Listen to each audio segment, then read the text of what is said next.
Hi, today I'm going to talk about FHA insurance. Stay tuned because at the end of the video, I'll share a list of tips and tricks when using FHA financing. I'm Kristen Stampini with RE/MAX Service, and this is Stamp TV. So let's get started.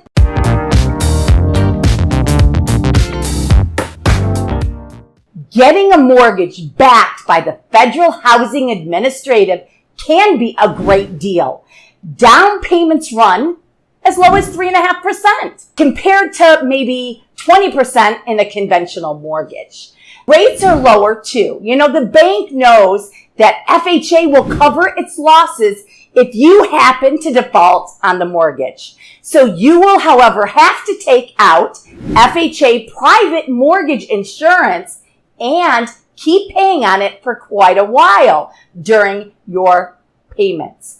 Most lenders require private mortgage insurance or PMI for conventional loans when the home buyer puts down less than 20%. The same goes for refinances with less than 20% equity. So all FHA loans have mortgage insurance regardless of the down payment amount. FHA mortgage insurance actually comes in two different parts.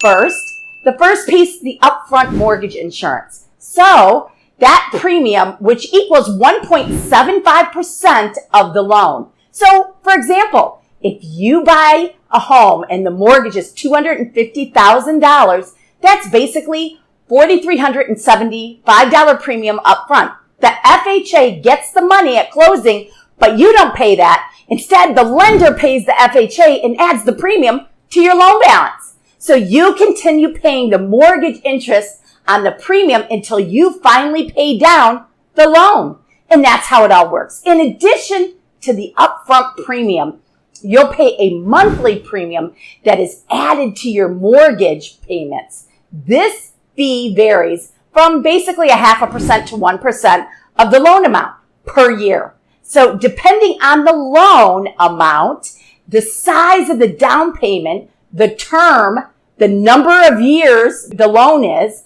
financed for, that's what is all taken into consideration. So you can pay that premium at closing, if you do have the cash, or you can roll it into the loan amount, which increases your monthly payment by a little bit every single month while you're paying that. Also, FHA insurance versus PMI costs. Which costs less per month?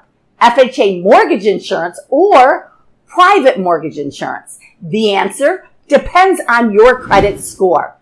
Basically, FHA monthly mortgage insurance payments are lower for borrowers with credit scores under 720, but monthly payments for PMI are slightly less for borrowers with credit scores of basically 720 to 740, and slightly less for borrowers with credit scores of 740 and higher. So it just really depends on your credit score. So removing mortgage insurance PMI may be canceled after you gain sufficient equity, usually about 20%.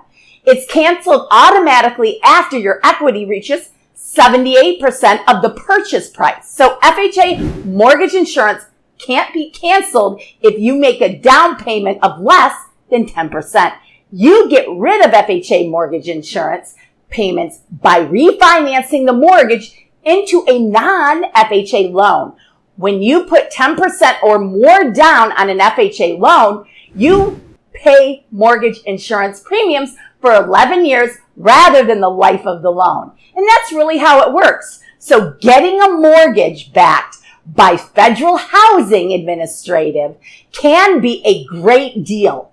Mortgage insurance premiums are a way for the FHA to provide home loans to those who can't afford large down payments. And the length of the time you pay them depends upon how much you put down. So hopefully with private mortgage insurance, you will be able to get a home. Usually the requirements on the appraisal provide your loan to value ratio to good enough to drop the insurance. That's bad news if your home's value have gone down a little bit. With FHA mortgage insurance, there's no appraisal. The FHA uses your original purchase price of the appraised value, and that's how they do it. So whichever is lower as the basis of the cutoff point. So basically, on a $250,000 mortgage, you could cancel your insurance when you'd pay the mortgage down to $195,000. So even if your home's value declines in the meantime, you're okay. Hopefully you got a couple points today, and thanks for tuning into my channel. I hope you liked the video. If so, basically make sure to put the thumbs up, leave a comment, subscribe to the channel. Also, click on the bell icon so you receive instant notifications weekly when I provide new videos to you every Tuesday. And if you would like an FHA checklist, leave a comment, reach out to me, and I would be glad to provide that to you. Thanks, and have a great day, everybody.